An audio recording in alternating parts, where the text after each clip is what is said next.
Hey everyone, today we're going to be talking about how to evaluate functions at specific inputs. So for the main idea, recall that when we have a function, we essentially have this machine that intakes an input and then gives you back an output. Now functions can be represented by rules, directions, or formulas. And in this video we're going to be talking about what happens when we have a formula. When we're given a formula, evaluation of a function just means looking at an input and computing a direct output based on what the formula of this function is. The best thing to do now is to look at some examples. To start simple, let f of x be the function 4x. In this slide, we'll be computing f of x at a lot of different inputs. For our first example, let's compute f of 2. To do this, we're going to refer to our formula, 4x, and everywhere we see the letter x, we will replace it with our input, which in this case is 2. Doing that looks like 4 times 2, which simplifies to 8. Next, let's compute f of negative 1.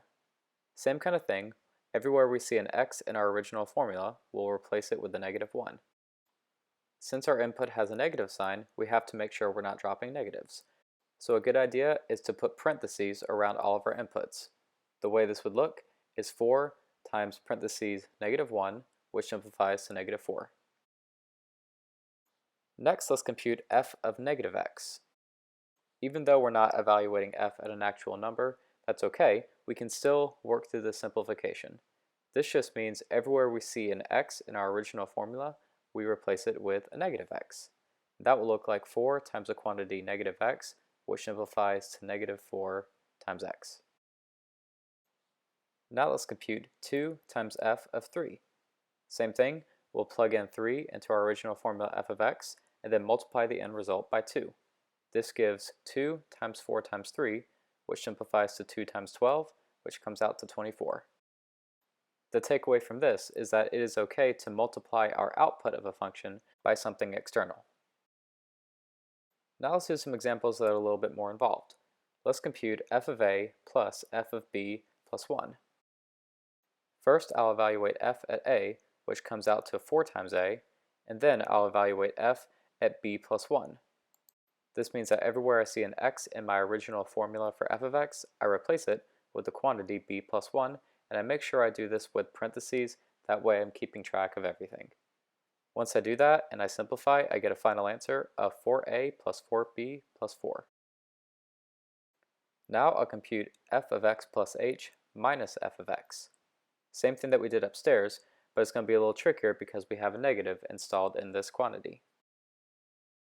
Calculating f of x plus h comes out to 4 times x plus h, and then subtracting f of x itself means I'm going to write in minus the quantity 4x, which is our original function. Once I simplify, I get 4x plus h minus 4x, which simplifies to 4h, and we're done. We'll do similar kinds of evaluations at a harder function. Let f of x equal x squared minus 2x plus 1, and compute the following. First, we'll evaluate f at negative 1. Remember, we're going to take negative 1 and replace it everywhere we see an x. Doing so looks like this. I'll get quantity negative 1 squared minus 2 times quantity negative 1 plus 1. And remember that I'm using a lot of parentheses here to help me keep track of signs because the input is negative and the formula for f of x has a lot of negatives installed in that as well.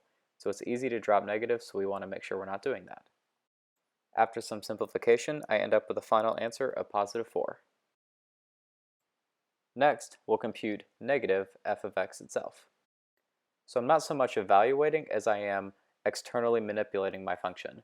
I am multiplying the entire function by negative 1, so I can write it as minus the quantity x squared minus 2x plus 1, which is just our original formula for f of x. Distributing the negative 1 lands me at negative x squared plus 2x minus 1, and we're done. Next, we'll compute f of x plus h. Replacing the x's in our original formula for f of x with the quantity x plus h looks like this.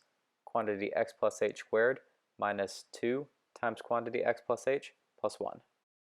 All that's left to do now is simplify.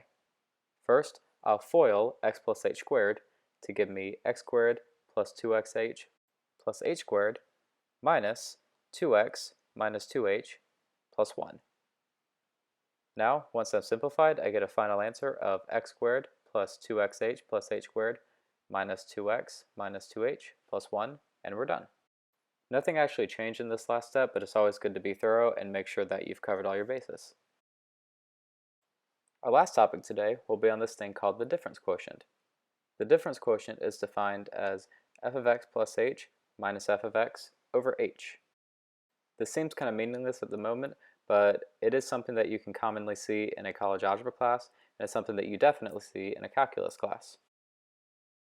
The way that problems go is you'll be given a function and you'll be told to compute the difference quotient of that function, which really just entails taking that function, evaluating it at f of x plus h, evaluating negative f of x, and then putting it all into this formula and simplifying. We'll do an example. Let f of x equal 2x minus 1, and then we'll compute its difference quotient. First, I'll compute f of x plus h, which simplifies to 2x plus 2h minus 1, and then negative f of x comes out to minus 2x plus 1. And now that we have this information, we can go ahead and plug it into our formula. We get a numerator of 2x plus 2h minus 1 minus 2x plus 1 all over h. As we start simplifying, we see that every term without an h present in the numerator cancels. We get 2h over h, which simplifies just to 2, and we're done. So in this case, we would say that the difference quotient of 2x minus 1 is equal to 2. For our next example, let g of x equal to x squared plus 1. Just like we did before, I'll calculate g of x plus h and minus g. In so doing, I get that g of x plus h is equal to x squared plus 2xh plus h squared plus 1, and that minus g is equal to minus x squared minus 1. Now I just plug this information into the difference quotient, and I get a numerator of x squared plus 2xh plus h squared plus 1 minus x squared minus 1 all over h. Just like before, everything in the numerator without an h term will be canceled out. That's just how the difference quotient is built. When we do that, these cancellations give us a numerator of 2xh plus h squared. I notice that I can factor out an h from the denominator, so I get h times the quantity 2x plus h over h, which simplifies down to 2x plus h, and we're done. Therefore, the difference quotient of x squared plus 1 is 2x plus h.